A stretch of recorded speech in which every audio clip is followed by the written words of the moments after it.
നിങ്ങൾ പലരും ചോദിച്ചിട്ടുള്ള ചോദ്യമാണ് ഇൻട്രാഡേയും ഡെലിവറിയും തമ്മിലുള്ള വ്യത്യാസം എന്താണ്? ഷെയർ മാർക്കറ്റിലെ ഇൻട്രാഡേയും ഡെലിവറിയും തമ്മിലുള്ള വ്യത്യാസം എന്താണെന്നാണ് ഇന്നത്തെ വീഡിയോയിൽ പറയാനായിട്ട് പോകുന്നത്. ഞാൻ സുബീഷാണ്. RupeeMonk എന്ന് പറഞ്ഞിട്ടുള്ള യൂട്യൂബ് ചാനലിലൂടെ പേഴ്സണൽ ഫിനാൻസുമായിട്ടുള്ള വീഡിയോകൾ തരുന്നതും ആസ്ക് RupeeMonk എന്ന് പറഞ്ഞ വാട്സപ്പ് സർവീസിൽ നിങ്ങളുടെ ചോദ്യങ്ങൾക്ക് ഉത്തരം തരുന്നതും ഞാനാണ്. ഷെയർ മാർക്കറ്റിൽ പുതിയതായിട്ട് ഇൻവെസ്റ്റ് ചെയ്യാനായിട്ട് താല്പര്യമുള്ളവരും ഓൾറെഡി സ്റ്റാർട്ട് ചെയ്യുന്നവരും ചോദിക്കുന്ന ഒരു ചോദ്യമാണ് ഇൻട്രാഡേയും ഡെലിവറിയും തമ്മിലുള്ള വ്യത്യാസം എന്താണ്? ഇൻട്രാഡേയും ഡെലിവറിയും തമ്മിലുള്ള വ്യത്യാസം വളരെ സിമ്പിളാണ്. നമ്മൾ ഒരു സ്റ്റോക്ക് ഇന്ന് വാങ്ങി ഇന്ന് തന്നെ അതിൽ വിൽക്കുക എന്നുള്ളത് തന്നെയാണ് ഇൻട്രാഡേ എന്ന് പറയുക. അതേസമയം നമ്മൾ ഒരു സ്റ്റോക്ക് ഇന്ന് വാങ്ങി നാളെയോ അത് കഴിഞ്ഞ ദിവസങ്ങളിലേക്ക് വിൽക്കാനായിട്ട് വാങ്ങുന്നതിനെയാണ് പറയുന്നത് ഡെലിവറി എന്ന് പറയുക. അപ്പോൾ ഈ ഇൻട്രാഡേ എന്ന് പറഞ്ഞിട്ടുണ്ടെങ്കിൽ ഒരു വാങ്ങലും വിൽപ്പനയും ഇന്ന് തന്നെ നടക്കും. ഡെലിവറി എന്ന് പറഞ്ഞിട്ടുണ്ടെങ്കിൽ വിൽപ്പന പിന്നെയാണ് നടക്കുക, വാങ്ങലാണ് ഇന്ന് നടക്കുക എന്നുള്ളത്. ഇൻട്രാഡേയിൽ നമ്മൾ മുൻപ് പറഞ്ഞതുപോലെ ഒരു വാങ്ങലും വിൽപ്പനയും അതാത് ദിവസം മാർക്കറ്റ് ക്ലോസ് ചെയ്യുന്നതിന് മുമ്പ് തന്നെ നടന്നിട്ടുണ്ടാവും എന്നുള്ളതാണ്. ഇങ്ങനെ നടക്കണം എന്നുള്ളത് എൻഷുർ ചെയ്യിക്കുന്നതിന്, അതായത് ഈ 3:30 ആവുന്നതിന് മുൻപ് തന്നെ നമ്മളുടെ ബ്രോക്കർ നമ്മളോട് പറയും ഈ പൊസിഷനുകൾ സ്ക്വയർ ഓഫ് ചെയ്യണം, അല്ലെങ്കിൽ നമ്മൾ കിട്ടുന്ന വിലയ്ക്ക് അത് സ്ക്വയർ ഓഫ് ചെയ്യും, നിങ്ങളുടെ അടുത്ത് നിന്ന് ഞങ്ങളൊരു ഫൈനും ഈടാക്കും എന്ന് പറയും. അപ്പോൾ അങ്ങനെ വാങ്ങലും വിൽപ്പനയും ഒറ്റ ദിവസം കൊണ്ട് തന്നെ ഒരു ട്രേഡിംഗ് ഡേയിൽ തന്നെ നടക്കും എന്നുള്ളതാണ് ഈ ഇൻട്രാഡേയുടെ പ്രത്യേകത.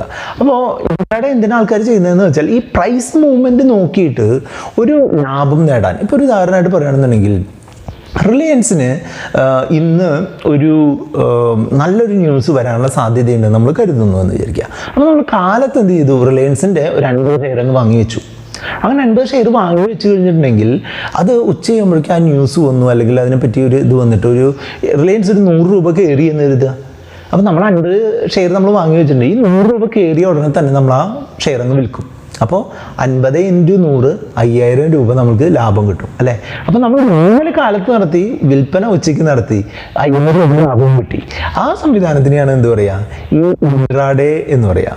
അപ്പോൾ ഇൻട്രാഡേയിൽ നമ്മൾ വാങ്ങലും വിൽപ്പനയും ഒരേ ദിവസം തന്നെ നടത്തുമെന്നുള്ളതാണ് നിങ്ങൾ മനസ്സിലാക്കേണ്ടത്. ഇത് ഒരു പോസിറ്റീവായിട്ടുള്ളൊരു സെനാരിയോ. ഇതിൻ്റെ നെഗറ്റീവായിട്ടുള്ള സെനാരിയോ ഉണ്ട് കേട്ടോ. നമ്മൾ റിലയൻസ് ഇങ്ങനെ വാങ്ങി, ഈ പറഞ്ഞതുപോലെ ഒരു 1200 രൂപയ്ക്ക് 50 വാങ്ങി വെച്ചു. എന്നിട്ട് ഉച്ചയായപ്പോൾ റിലയൻസ് നമ്മൾ ഉദ്ദേശിച്ച ന്യൂസൊന്നും വന്നില്ല. റിലയൻസ് 1200 എന്നുള്ളത് 1000 ആയിട്ട് മാറി. എന്ത് സംഭവിക്കും? നമ്മൾ 3:20 ആവുമ്പോൾ എന്ത് വേണം, ഈ പൊസിഷൻ നമ്മൾ ക്ലോസ് ചെയ്യണം അല്ലേ. അതായത് നമ്മൾ 100 വാങ്ങിയിട്ടുള്ളത് ഒന്നുകിൽ പൈസ കൊടുത്ത് അത് നമ്മളുടെ ഡിമാറ്റ് അക്കൗണ്ടിലേക്ക് മാറ്റണം, അല്ലെങ്കിൽ അത് കിട്ടുന്ന വിലയ്ക്ക് വിറ്റ് നഷ്ടം സഹിക്കണം. അപ്പോൾ നമ്മളുടെ ഈ റിലയൻസ് 1200 100 രൂപയ്ക്ക് വാങ്ങാനുള്ള 1,20,000 രൂപ ഇല്ല എന്നുണ്ടെങ്കിൽ ഞാൻ എന്താ ചെയ്യുക, അത് ആ പൊസിഷൻ സ്ക്വയർ ഓഫ് ചെയ്യും, അല്ലെങ്കിൽ ആ പൊസിഷൻ വിൽക്കും നമ്മൾ ഇത് അവസാനിക്കുന്നതിന് മുമ്പ്, ട്രേഡിങ് അവസാനിക്കുന്നതിന് മുമ്പ്. അപ്പോൾ 1000 രൂപയ്ക്ക് വിറ്റ് കഴിഞ്ഞാൽ നമ്മൾ ഒരു ഷെയറുമേ എത്ര രൂപ നഷ്ടം വന്നു? 200 രൂപ നഷ്ടം വന്നു. അതായത് 100 ഷെയർ വാങ്ങിയിട്ടുണ്ടെങ്കിൽ 1000 രൂപ അപ്പം തന്നെ നഷ്ടം വന്നു അല്ലേ. അപ്പോൾ അങ്ങനെ ഉള്ള ഒരു സെനാരിയും കൂടെ നിങ്ങൾ ഉണ്ട് എന്ന് പറഞ്ഞു എന്ന് മാത്രം. അതായത് ലാഭം മാത്രമല്ല, നഷ്ടവും അതിനനുസരിച്ച് വരാൻ സാധ്യതയുണ്ട്. അപ്പോൾ ഇൻട്രാഡേ എന്ന് പറഞ്ഞിട്ടുണ്ടെങ്കിൽ പെട്ടെന്നുള്ളൊരു പ്രൈസ് മൂവ്മെൻറ്റിനെ നമ്മൾ മനസ്സിലാക്കി അതിൽ നിന്ന് ലാഭം എടുക്കാൻ നമ്മൾ ശ്രമിക്കുന്നതിനെയാണ് ഇൻട്രാഡേ എന്ന് പറയുക. അതിന് റിസ്ക് ഉണ്ട്, പക്ഷേ റിട്ടേൺ കിട്ടാനുള്ള സാധ്യത വളരെ കൂടുതലാണ്. റിസ്ക് വളരെ കൂടുതലാണ് കേട്ടോ. ഒരു തുടക്കക്കാരനാണെന്നുണ്ടെങ്കിൽ ഒരിക്കലും ഇൻട്രാഡേയിലേക്കൊന്നും തലവെക്കാൻ പോകരുത്. അതേപോലെ തന്നെ ഇൻട്രാഡേ നമ്മൾ ചെയ്ത് കഴിഞ്ഞാൽ നമ്മൾക്ക് നമ്മുടെ ഡിമാറ്റ് അക്കൗണ്ടിലേക്കൊന്നും ഈ ഷെയർ വരുന്നില്ല അല്ലേ. നമ്മൾ കാലത്ത് വാങ്ങി ഉച്ചയ്ക്ക് വിൽക്കുന്നു, അത് സെറ്റിൽ ആവാനൊന്നും പോകുന്നില്ല, അല്ലെങ്കിൽ അത് നമ്മളുടെ ഡിമാറ്റ് അക്കൗണ്ടിലേക്കൊന്നും വരുന്നില്ല. പക്ഷേ നമ്മൾ ആ വാങ്ങി വിറ്റപ്പോൾ കിട്ടുന്ന ആ ലാഭം നമ്മൾക്ക് എന്ത് ചെയ്യാനായിട്ട് പറ്റി, നമ്മളുടെ ട്രേഡിംഗ് അക്കൗണ്ടിലേക്ക് വരും. അതാണ് ആകെ സംഭവിക്കുന്നത്. അല്ലാതെ ഡിമാറ്റ് അക്കൗണ്ടിന് അതിൽ യാതൊരുവിധ ഇൻവോൾവ്മെൻറ്റും ഇല്ല എന്നാണ് പറയുന്നത്. ഇൻട്രാഡേ ചെയ്യുമ്പോഴുള്ള മറ്റൊരു ഗുണം എന്താണെന്ന് വെച്ചാൽ, നമ്മൾ ഈ നേരത്തെ പറഞ്ഞ എക്സാമ്പിളിൽ 1200 രൂപ വെച്ച് 100 റിലയൻസ് വാങ്ങണമെന്നുണ്ടെങ്കിൽ ശരിക്കും പറഞ്ഞാൽ 1,20,000 രൂപ വേണമല്ലേ. പക്ഷേ നമ്മളുടെ ബ്രോക്കർമാർ ഇത് ഇൻട്രാഡേ ട്രേഡിംഗ് ആണ് എന്നുണ്ടെങ്കിൽ അതിൻ്റെ 20 ഷെയർ വാങ്ങുന്നതിന് 1 ഷെയർ നിരക്കിലൊക്കെ നമുക്ക് മാർജിൻ തരാറുണ്ട്. മനസ്സിലായോ?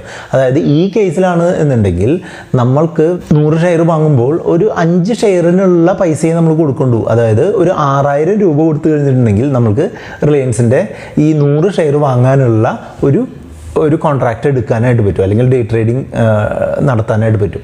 അപ്പോൾ അതിനെയാണ് പറയുന്നത് എന്താണ് മാർജിൻ എന്ന് പറയുന്നത്, അല്ലെങ്കിൽ ലിവറേജ് എന്നൊക്കെ പറയുന്നത്. അപ്പോൾ ഈ ലിവറേജ് എടുക്കാനായിട്ട് പറ്റും എന്നുള്ളതാണ് ഈ ഇൻട്രാഡേ ഒരു പോസിറ്റീവ് കാര്യം. പക്ഷേ അത് അതേപോലെ തന്നെ ദോഷമാണ് കേട്ടോ. അതായത് ഇപ്പം നമ്മളിൽ പൈസയൊന്നും ഇല്ലെങ്കിലും നമ്മൾ എന്ത് ചെയ്യും, 1,20,000 രൂപയൊന്നും വേണ്ടല്ലോ ഒരു 100 റിലയൻസ് വാങ്ങാമെന്ന് വിചാരിച്ചിട്ട് 6,000 രൂപ കൊടുത്ത് റിലയൻസ് ഒരു 100 വാങ്ങി. പക്ഷെ നമ്മൾ ഉദ്ദേശിക്കുന്ന രീതിയിൽ പോയില്ല, അത് നഷ്ടം വന്നു കഴിഞ്ഞിട്ടുണ്ടെങ്കിൽ ഈ നഷ്ടം വന്നത് എത്രയാണോ, അപ്പോൾ 100 രൂപയാണ് ഒരു റിലയൻസിന് നഷ്ടം വന്നതെങ്കിൽ നമ്മളുടെ അക്കൗണ്ടിൽ നിന്ന് 100 × 100, അതായത് 10,000 രൂപ നമുക്ക് നഷ്ടം തന്നെയാണ് വരിക. അപ്പോൾ ലിവറേജ് ഉണ്ട് എന്ന് വിചാരിച്ച് നമ്മൾക്ക് സഹിക്കാൻ പറ്റുന്നതിൽ കൂടുതൽ നഷ്ടം എടുക്കാൻ പാടില്ല എന്നാണ് നമ്മൾ പറഞ്ഞു വരുന്നത്. അതേസമയം ഡെലിവറിയിലേക്ക് പോയി കഴിഞ്ഞിട്ടുണ്ടെങ്കിൽ നമ്മൾക്ക് മൊത്തം പൈസ നമ്മുടെ കയ്യിലുണ്ടെങ്കിൽ നമുക്ക് ഡെലിവറിക്ക് വേണ്ടിയിട്ട് ട്രേഡിങ് നടത്താനായിട്ട് പറ്റുള്ളൂ, അതല്ലെങ്കിൽ ഡെലിവറിക്ക് വേണ്ടിയിട്ട് ട്രാൻസാക്ഷൻ നടത്താനായിട്ട് പറ്റുള്ളൂ. ഇപ്പോൾ എൻ്റെ കയ്യിൽ 1,20,000 രൂപ ഉണ്ടെങ്കിൽ മാത്രമേ എനിക്ക് ഡെലിവറി ആയിട്ട് ഈ റിലയൻസ് കിട്ടുള്ളൂ. അങ്ങനെ ഡെലിവറി ആയിട്ട് റിലയൻസ് 1,200 രൂപയ്ക്ക് നമ്മൾ വാങ്ങിയിട്ടുണ്ട് എന്നുണ്ടെങ്കിൽ രണ്ടാമത്തെ ദിവസം ഈ 100 റിലയൻസ് നമ്മളുടെ ഡിമാറ്റ് അക്കൗണ്ടിൽ റിഫ്ലക്റ്റ് ആവും. മനസ്സിലായില്ലേ?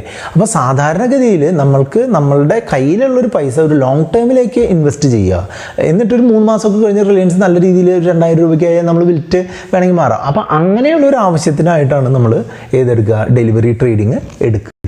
ഡെലിവറി ട്രേഡിങ്ങിന് മിക്കവാറും എല്ലാ കമ്പനികളും ഇപ്പോൾ 0 ആണ് ബ്രോക്കറേജ് ആയിട്ട് എടുക്കുന്നത്. ഏഞ്ചൽ ബ്രോക്കിംഗ് വഴിയോ അല്ലെങ്കിൽ സെറോദ വഴിയോ ഒക്കെ നമ്മളുടെ ഡിമാറ്റ് അക്കൗണ്ട് എടുക്കാൻ താല്പര്യമുണ്ട് എന്നുണ്ടെങ്കിൽ നിങ്ങൾക്ക് ഇതിൻ്റെ ഡിസ്ക്രിപ്ഷനിൽ അതിൻ്റെ ലിങ്ക് കൊടുത്തിട്ടുണ്ട്, അതിൽ ക്ലിക്ക് ചെയ്തുകൊണ്ട് നിങ്ങൾക്ക് അതെടുക്കാം. ഇതിൻ്റെ ഗുണം എന്താണെന്ന് വെച്ചാൽ അങ്ങനെയുള്ള ബ്രോക്കർമാരുടെ അടുത്ത് നിന്ന് എടുക്കുകയാണെന്നുണ്ടെങ്കിൽ ബ്രോക്കറേജ് കുറവാണ്. അപ്പോൾ നമ്മൾക്ക് അല്ലെങ്കിൽ 0.1% 0.05% ഒക്കെ നമുക്ക് ബ്രോക്കറേജ് കൊടുക്കേണ്ടി വരും, അല്ല ഈ അഡീഷണൽ കമ്മീഷൻ കൊടുക്കേണ്ടി വരും.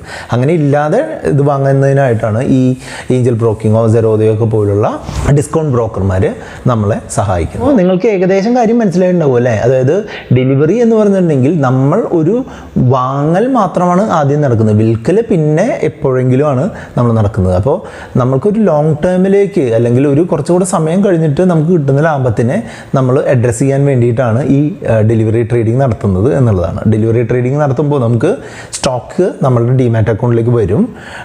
2 ദിവസത്തിന് ശേഷം T+2 സെറ്റിൽമെൻ്റ് ആണ് നമ്മുടെ ഇന്ത്യയിൽ ഫോളോ ചെയ്യുന്നത് എന്നുള്ളതുകൊണ്ട് തന്നെ 2 ദിവസത്തിന് ശേഷം നമ്മളുടെ അക്കൗണ്ടിലേക്ക് വരും എന്നുള്ളതും കൂടെ മനസ്സിലാക്കിയിരിക്കുക. റിസ്കിൻ്റെ കാര്യം പറയുകയാണെന്നുണ്ടെങ്കിൽ നമ്മളുടെ ഇൻട്രാഡേ ട്രേഡിങ്ങിനേക്കാൾ റിസ്ക് കുറഞ്ഞൊരു മെത്തേഡാണ് ഈ ഡെലിവറി ട്രേഡിംഗ് എന്ന് പറയാറുണ്ട്. അപ്പോൾ നമുക്ക് ഒരു ലോങ് ടേമിലേക്കുള്ള ഒരു ഒബ്ജക്റ്റീവാണോ അല്ലെങ്കിൽ ഒരു മീഡിയം ടേം ഒബ്ജക്റ്റീവ് ഒക്കെ കാണുന്നുണ്ടെങ്കിൽ നമുക്ക് ഈ ഡെലിവറി ട്രേഡ് എടുത്തുകൊണ്ട് മുന്നോട്ട് പോകുമായിരിക്കും നല്ലത്. ഇൻട്രാഡേ എടുക്കുന്നത് എപ്പോഴാണ്? ഒരു പ്രൈസ് മൂവ്മെൻറ്റ് വന്നിട്ട് നമുക്കൊരു ലാഭം കിട്ടുമ്പോഴാണ് നമ്മൾ ഇൻട്രാഡേ എടുക്കേണ്ടത്. ഇനി ഇതൊരു തുടക്കക്കാർക്ക് എന്തുകൊണ്ടും നല്ലത് ഒരു ഡെലിവറി ട്രേഡ് എടുക്കുകയാണ്. ഇൻട്രാഡേ ട്രേഡിങ് സാധാരണഗതിയിൽ ഒരു എക്സ്പീരിയൻസ്ഡ് ആയിട്ടുള്ള ആളുകൾക്കാണ് ഈ ഇൻട്രാഡേ ട്രേഡിങ് പറ്റുക എന്നുള്ളതും കൂടെ നിങ്ങൾ ഓർത്തിരിക്കുന്നത് നന്നായിരിക്കും. കുറച്ച് ടിപ്പുകളും കൂടെ പറഞ്ഞ് ഈ വീഡിയോ നമുക്ക് അവസാനിപ്പിക്കാം. ഇൻട്രാഡേ ആയാലും ഈ ഡെലിവറി ആയാലും ഒരു പദ്ധതി നമ്മൾ ഉണ്ടാക്കണം. നമ്മളിപ്പോൾ ഒരു സ്റ്റോക്ക് കണ്ടുപിടിച്ചു, ആ സ്റ്റോക്ക് കണ്ടുപിടിക്കുന്നതിന് ഒരു കാരണം ഉണ്ടായിരിക്കണം. അല്ലാതെ എൻ്റെ കൂട്ടുകാരൻ പറഞ്ഞു ഈ സ്റ്റോക്ക് നല്ലതാണ്, അല്ലെങ്കിൽ മറ്റൊരാൾ TV വന്നിരുന്ന് പറയുന്നുണ്ടായിരുന്നു ഈ സ്റ്റോക്ക് നല്ലതാണ്. അതുകൊണ്ട് നിങ്ങൾ ഒരു ഇൻട്രാഡേ ആയാലും ഒരു സ്റ്റോക്ക് ഡെലിവറി എടുക്കുന്നതായാലും വാങ്ങാൻ പോകരുത്. അപ്പോൾ നമ്മൾക്ക് കൃത്യമായിട്ടുള്ള ബോധ്യം ഉണ്ടാവണം ഈ സ്റ്റോക്ക് എന്തിനാണ് വാങ്ങുന്നത്, എങ്ങനെയാണിത് ബിഹേവ് ചെയ്യാൻ പോകുന്നത് എന്നുള്ളതിനെ പറ്റി ചെറിയൊരു ഐഡിയ എങ്കിലും ഇല്ലാതെ ഇതിന് മുതിരരുത് എന്നുള്ളതാണ് നമുക്ക് പറയാനുള്ളത്. ഈ 2 കാര്യമായാലും ഇതിന് നല്ല സമയം എടുക്കണം എന്നുള്ളതാണ് കാര്യം. അതായത് ഇൻട്രാഡേക്ക് പ്രത്യേകിച്ചും കുറച്ച് സമയം എടുത്തിട്ട് കാര്യങ്ങൾ മനസ്സിലാക്കി അതിനനുസരിച്ച് പ്രവർത്തിക്കണം എന്നുള്ളതാണ് പ്രധാനമായിട്ട് പറയാനുള്ളത്. പിന്നെ എപ്പോഴും ഒരു എക്സിറ്റ് സ്ട്രാറ്റജി ഉണ്ടാവണം എന്ന് പറയും. എക്സിറ്റ് സ്ട്രാറ്റജി എന്ന് പറഞ്ഞിട്ടുണ്ടെങ്കിൽ നമ്മൾ എത്ര ലാഭം കിട്ടിയാലാണ് ഇത് വിൽക്കാനായിട്ട് ഉദ്ദേശിക്കുന്നത്. അതല്ല നിങ്ങൾ കാലാകാലം ഇത് കയ്യിൽ വെച്ചുകൊണ്ട് നിങ്ങളുടെ മക്കൾക്കോ കൊച്ചുമക്കൾക്കോ കൊടുക്കാൻ ഉദ്ദേശിക്കുകയാണെങ്കിൽ അങ്ങനെ അത് കുഴപ്പമില്ല. പക്ഷേ നിങ്ങൾക്ക് ഇപ്പോൾ 100 രൂപയ്ക്ക് വാങ്ങിയൊരു ഷെയർ 20 രൂപയോടെ കയറിയാൽ ഞാൻ വിൽക്കും എന്നുള്ള ഒരു സ്ട്രാറ്റജി ഉണ്ടാവുന്നത് നന്നായിരിക്കും. മനസ്സിലായില്ലേ? എപ്പോഴും ഒരു സ്റ്റോപ്പ് ലോസ് സെറ്റ് ചെയ്യണം എന്ന് പറയും. അതായത് സ്റ്റോപ്പ് ലോസ് എന്ന് പറഞ്ഞിട്ടുണ്ടെങ്കിൽ നമ്മൾ 100 രൂപയ്ക്ക് വാങ്ങി ഒരു ഷെയർ, അത് 110ലേക്ക് പോവും എന്നുള്ള പ്രതീക്ഷയിലാണ് നമ്മൾ വാങ്ങിയത്. പക്ഷെ അത് പോയത് ഒരു 95ലേക്കാണ് പോയത്. അപ്പോൾ നമ്മൾ വിചാരിച്ചു ഇനി ഇത് 90ലേക്ക് പോയി, പിന്നെ 85 പോയി, അങ്ങനെ പോയി കഴിഞ്ഞാൽ വലിയ നഷ്ടം വരും അല്ലേ. അപ്പോൾ നമ്മൾ എപ്പോഴും നമ്മൾ ഒരു സ്റ്റോക്ക് വാങ്ങുമ്പോൾ നല്ലത് എന്താണെന്ന് വെച്ചാൽ അതിന് ഒരു മിനിമം വില ഇത്ര വരെ ഞാൻ അതിൻ്റെ നഷ്ടം സഹിക്കുള്ളൂ എന്നുള്ളൊരു വില കയ്യിൽ വെക്കുന്നത് നന്നായിരിക്കും. അതിനെയാണ് സ്റ്റോപ്പ് ലോസ് എന്ന് പറയുക. അപ്പോൾ ഈ കേസിൽ ഞാൻ 100 രൂപയ്ക്ക് ഒരു ഷെയർ വാങ്ങി 110 രൂപയിലേക്ക് പോകാൻ ഉദ്ദേശിക്കുന്ന ആ ഷെയർ 95 പോയത് എന്നുണ്ടെങ്കിൽ ഞാൻ വിചാരിക്കുകയാണ് എനിക്കൊരു ഷെയർമാൻ 6 രൂപയെ നഷ്ടം വരാൻ പറ്റുള്ളൂ എന്നുണ്ടെങ്കിൽ ഞാൻ സ്റ്റോപ്പ് ലോസ് എന്ന് പറഞ്ഞിട്ട് 6 രൂപ സെറ്റ് ചെയ്യണം, അല്ലെങ്കിൽ നമ്മൾ അങ്ങനെ ഒരു തീരുമാനം എടുക്കണം. അങ്ങനെ വന്നു കഴിഞ്ഞാൽ നമ്മളുടെ ഷെയർ 94 വിൽക്കും, ഒരു ഷെയർമാൻ 6 രൂപയെ നഷ്ടം വരുള്ളൂ. ഈ 94 വിറ്റ് കഴിഞ്ഞാലുള്ള ഗുണം എന്താ? ചിലപ്പോൾ അത് 80 പോയാൽ എത്ര രൂപ നഷ്ടം വരും? ഒരു ഷെയറിന് 20 രൂപ നഷ്ടം വരും അല്ലേ. അതിന് പകരമായിട്ട് നമ്മൾക്ക് നമ്മളുടെ നഷ്ടം ലിമിറ്റ് ചെയ്യാനായിട്ട് ഈ സ്റ്റോപ്പ് ലോസ് സെറ്റ് ചെയ്യുന്നത് എന്തുകൊണ്ടും നല്ലതാണ് എന്നാണ് നമ്മുടെ അഭിപ്രായം. ഇത് കൃത്യമായിട്ട് മോണിറ്റർ ചെയ്യണം എന്നുള്ളത് മറ്റൊരു കാര്യമാണ്. ഇൻട്രാഡേ പ്രത്യേകിച്ചും വളരെ നല്ല രീതിയിൽ മോണിറ്റർ ചെയ്യണം. പിന്നെ ഇൻട്രാഡേ ട്രേഡുകൾ ഒരു ദിവസം അത് ക്ലോസ് ചെയ്യുന്നതിന് മുമ്പ് തന്നെ, അത് അന്നത്തെ മാർക്കറ്റ് ക്ലോസ് ചെയ്യുന്നതിന് മുമ്പ് തന്നെ ആ പൊസിഷൻ ക്ലോസ് ചെയ്യാനായിട്ട് ശ്രദ്ധിക്കണം. അല്ലെങ്കിൽ നിങ്ങളുടെ ബ്രോക്കർ നിങ്ങൾക്ക് വേണ്ടി ക്ലോസ് ചെയ്ത് കഴിഞ്ഞാൽ നിങ്ങൾക്ക് അതിന് അഡീഷണൽ ചിലവുണ്ടാവും എന്നുള്ളത് നിങ്ങൾ മനസ്സിലാക്കിയിരിക്കുക. ഇനി എൻ്റെ ഒരു ഇൻവെസ്റ്റ്മെൻറ്റ് അല്ലെങ്കിൽ ട്രേഡിംഗ് രീതിയും കൂടെ പറഞ്ഞിട്ട് നമുക്കത് അവസാനിപ്പിക്കാം. എൻ്റെ ഒരു രീതി എന്ന് പറഞ്ഞിട്ടുണ്ടെങ്കിൽ ഞാൻ വളരെയധികം ഷെയറുകളിൽ പരമാവധി നമ്മൾ ഇൻവെസ്റ്റ് ചെയ്യാറില്ല. ഒരു കുറച്ച് ഫോക്കസ് ചെയ്തിട്ടുള്ള ഷെയറുകളിൽ ഇൻവെസ്റ്റും ട്രേഡും ചെയ്യുന്ന രീതിയാണ് സാധാരണ നമ്മൾ ചെയ്യാറുള്ളത്. എപ്പോഴും ഞാനൊരു എൻട്രി പ്രൈസും എക്സിറ്റ് പ്രൈസും ഈയിടെയായിട്ട് നമ്മൾ വെക്കാനുള്ള ഒരു ഇത് ചെയ്യാറുണ്ട് എന്നുള്ളതാണ് മറ്റൊരു കാര്യം. പിന്നെ ഒരിക്കലും ഒരു വലിയൊരു എക്സ്പോഷർ നമ്മൾ എടുക്കാറില്ല, ചെറിയ രീതിയിൽ എടുക്കാറുള്ളൂ. അതായത് ഒരു ഷെയർ തന്നെ ഒരു 10,000 എണ്ണം വാങ്ങുക അല്ലെങ്കിൽ 5,000 എണ്ണം വാങ്ങുക, അങ്ങനത്തെ ഒന്നുമില്ല. ഞാൻ ചെറിയ ക്വാണ്ടിറ്റികളായിട്ട് വാങ്ങുക എന്നുള്ള സ്ട്രാറ്റജിയാണ് മിക്കവാറും. ഒരു 90% ഞാൻ ചെയ്യുന്നത് ഒരു ഇൻവെസ്റ്റ്മെൻറ്റ് പർപ്പസിന് വേണ്ടിയിട്ടുള്ളതായതുകൊണ്ട് തന്നെ ചെറിയ രീതിയിൽ ഷെയറുകൾ താഴെ വരുമ്പോൾ വാങ്ങി അക്യുമുലേറ്റ് ചെയ്യുക എന്നുള്ള സ്ട്രാറ്റജിയാണ് ഞാൻ ഫോളോ ചെയ്യുന്നത്. ഈ ഇൻട്രാഡേയിൽ ഞാനൊരു ടെക്നിക്ക് ചെയ്യാറുണ്ട്. ഞാൻ എൻ്റെ കയ്യിലുള്ള ഷെയറുകളുണ്ട്. ഇപ്പോൾ എൻ്റെ കയ്യിൽ ഇപ്പോൾ നല്ല ഷെയറുകളായിട്ടുള്ള ഇപ്പോൾ ഡോക്ടർ റെഡ്ഡീസ് ലാബ്സ് ഉണ്ടാവും, അല്ലെങ്കിൽ ടൈറ്റാൻ ഉണ്ട്. അങ്ങനെയൊക്കെ ഈ ഷെയറുകളൊക്കെ എന്താണെന്ന് വെച്ചാൽ അത്യാവശ്യം ഭയങ്കര ഫ്ലക്ച്വേറ്റ് ചെയ്യുന്ന തരത്തിലുള്ളൊരു ഷെയറാണ്. അപ്പോൾ ഞാൻ ഇൻട്രാഡേ ചെയ്യാനായിട്ട് ഉദ്ദേശിക്കുന്ന ദിവസം എന്താ ചെയ്യുകയെന്ന് വെച്ചാൽ, ഇത് കയറി വരുന്നൊരു ദിവസമാണെന്നുണ്ടെങ്കിൽ ഇതിനെ കുറച്ചങ്ങ് സെല്ല് ചെയ്ത് ആദ്യം വയ്ക്കും. ഷോർട്ട് സെല്ല് ചെയ്യുക എന്ന് പറയും. അങ്ങനെ സെല്ല് ചെയ്തിട്ട് ഒരു ഉയർന്ന വിലയിൽ സെല്ല് ചെയ്തിട്ട് ഒരു താഴ്ന്ന വില വരുമ്പോൾ അത് തിരിച്ച് വാങ്ങും. അങ്ങനെ വാങ്ങുമ്പോൾ എന്താ ഉണ്ടാവുക വെച്ചാൽ നമുക്ക് ആ ഡിഫറൻസ്, ഇപ്പോൾ ഞാൻ ഒരു 3,000 രൂപയ്ക്ക് ഡോക്ടർ റെഡ്ഡീസ് ലാബ് നിൽക്കുമായിരുന്നു. അത് 3,100 അത് സ്റ്റാർട്ട് ചെയ്തു എന്ന് കരുതുക. അപ്പോൾ ഞാൻ ആ 3,100 അതിനെ ആദ്യം തന്നെ വിൽക്കും. അത് കഴിഞ്ഞിട്ട് ഇത് താഴെ 3,050 തിരിച്ചു വന്നു കഴിഞ്ഞാൽ എനിക്ക് ഒരു ഷെയറിന് 50 രൂപ ലാഭം ഉണ്ടല്ലേ. അത് മിക്കവാറും അതേ ദിവസം തന്നെ അത് താഴേക്ക് വരാറുമുണ്ട്. അങ്ങനെ വരുമ്പോൾ അത് തിരിച്ചു വാങ്ങിയിട്ട് ഒരു ഷെയറിന് 50 രൂപ ലാഭം എടുക്കും. ഇൻ കേസ് നമ്മൾ ഉദ്ദേശിക്കാത്ത രീതിയിലാണ് ഇത് പോകുന്നത് എന്നുണ്ടെങ്കിൽ നമ്മൾക്ക് എന്ത് ചെയ്യാം? ഒന്നുകിൽ ഇത് സെറ്റിൽ ചെയ്യാം, നമ്മളുടെ കയ്യിലുള്ള ഷെയറുകൾ വിറ്റുകൊണ്ട് അതിനെ സെറ്റിൽ ചെയ്യാം. അല്ലെങ്കിൽ നമുക്ക് വരുന്ന നഷ്ടം നമുക്കവിടെ സെറ്റിൽ ചെയ്യാനായിട്ട് പറ്റും. അങ്ങനെ ഒരു സ്ട്രാറ്റജി നമ്മൾ ചെയ്യാറുണ്ട്. ഇതിനെ പറ്റിയിട്ട് കൂടുതൽ അറിയാനുണ്ടെന്നുണ്ടെങ്കിൽ നമ്മളുടെ RupeeMonk സർവീസിനെ നിങ്ങൾക്ക് സമീപിച്ച് കഴിഞ്ഞാൽ ഞാൻ അതിനെപ്പറ്റി കൂടുതൽ പറഞ്ഞുതരാം. ഇപ്പം നിങ്ങൾ ജസ്റ്റ് കണ്ടിട്ടുണ്ടാവും ഈ ഷോർട്ട് സെല്ലിംഗ് എന്ന് പറഞ്ഞ ടെക്നിക്ക്. അതായത് നമ്മുടെ കയ്യിൽ ഷെയർ ഇല്ല എന്നുണ്ടെങ്കിലും നമ്മൾക്ക് എന്ത് ചെയ്യാനായിട്ട് പറ്റും? വിറ്റിട്ട് പിന്നീട് വാങ്ങാനായിട്ട് പറ്റും. നമ്മളെപ്പോഴും കേട്ടിട്ടുള്ള എന്താണ്? വാങ്ങിയിട്ട് പിന്നെ വിൽക്കുന്ന ഒരു ടെക്നിക്കാണ് കേട്ടിട്ടുള്ളത് അല്ലേ.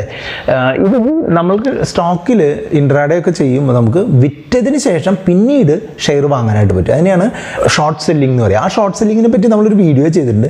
ആ വീഡിയോ കാണുന്നതിനായിട്ട് നമുക്ക് ഈ ലിങ്ക് ക്ലിക്ക് ചെയ്തുകൊണ്ട് മുന്നോട്ട് പോകാം. അതുപോലെ തന്നെ നിങ്ങൾക്ക് എന്തെങ്കിലും സംശയം ഉണ്ടെന്നുണ്ടെങ്കിൽ RupeeMonk സർവീസിനെ സമീപിക്കാം.